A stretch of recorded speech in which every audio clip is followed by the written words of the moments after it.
First, I'll be talking about Richard Speck. Richard Speck was born on October 7, 1878 in Dallas, Texas. Richard Speck invented a better version of the automatic stiff shift and the beer tap, along with many more creations, including automobile direction signals, which were first introduced by Pierce Arrow, an automobile company, and soon became a standard in all automobiles.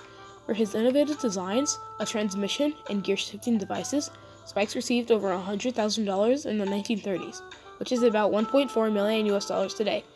In the year 1962, when Richard Speck was creating the automatic safety brake, he started losing his vision. To complete the device, he created a drafting machine for blind designers. The machine would soon be used in almost every school bus in the nation. Now Richard Speck's devices are used every day by millions of people. Next, I'll be talking about Garrett Morgan. Garrett Morgan was born in Paris, Kentucky on March 4, 1877. In 1914, Garrett Morgan created a breathtaking device, the modern gas mask. Garrett Morgan also invented the first automatic three-way traffic signal system, which he eventually sold to General Electric. When Garrett Morgan witnessed an accident between an automobile and a horse-drawn carriage, he knew that something needed to change, so he went to work. In 1923, he invented an automatic three-way electric traffic light. The gas mask was made in the beginning of World War I, but was mainly used in World War II. During World War II, gas masks were sent all over England. They were worn everywhere and at any time, even to sleep, in case of a surprise attack. However, the Germans didn't attack us with gas bombs. Because of this amazing inventor, millions of lives have been saved. And finally, I'll be talking about George Speck. Have you ever been watching TV or playing video games while enjoying a nice tasty bag of potato chips? Well, meet George Speck, the creator of potato chips. George Speck was born in 1824 in upstate New York. He was the head chef at a famous restaurant, Curry Moon's Lake House. While working there, he regularly had someone with the name of Cornelius Vanderbilt as a customer. One day, Vanderbilt kept sending his french fries back because he thought they were too thick. George got so frustrated he tried to sabotage Vanderbilt's french fries by slicing them razor thin and over-frying them. When Vanderbilt received his french fries, he thought they were delicious. George tried them as well and thought they tasted good. That day was the birth of the potato chip. George later made his own restaurant. He would place a bag of potato chips on each table as a welcoming for customers. Now, potato chips are one of the most loved snacks in the world.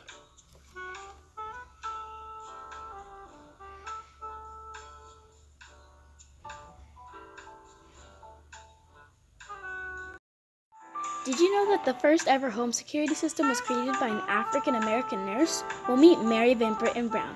Mary was born October 30th, 1922. She created the first ever model for the security system in the world.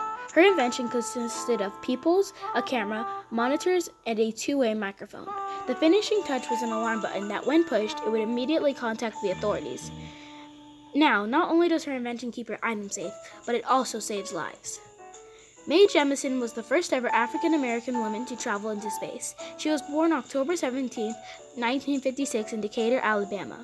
When Mae first applied for a job as an astronaut, she didn't get accepted, but she kept on trying and didn't take no for an answer. She went on to aboard the Space Shuttle Endeavour on September 12, 1992. She resigned from NASA in 1993 and founded the Jemison Group, Inc. One of her current projects is improving healthcare in Africa. Lastly, I'll be talking about Frida Josephine Baker. She was born June 3, 1906. She was the most successful African-American performer in French history. Her parents were entertainers and performed throughout the segregated Midwest, often bringing her on stage during their shows. Unfortunately, their careers never took off, forcing the young Baker to look for odd jobs to survive. Often dancing on the streets, eventually, her routine caught the attention of an African-American theater troupe. At the age of 15, Baker ran off and began to perform with the group. She also got married during this time. Josephine was also an undercover spy for the French in World War II. Her fans helped her get knowledge from the inside without even knowing.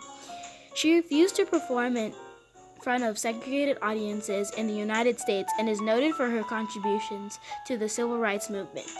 In one of her speeches, she said that I have walked into the palaces of kings and queens and into the houses of presidents and much more. But I cannot walk into a hotel in America and get a cup of coffee, and that made me mad. And when I get mad, you know that I open my big mouth. And then look out, because when Josephine opens her big mouth, they can hear it all over the world.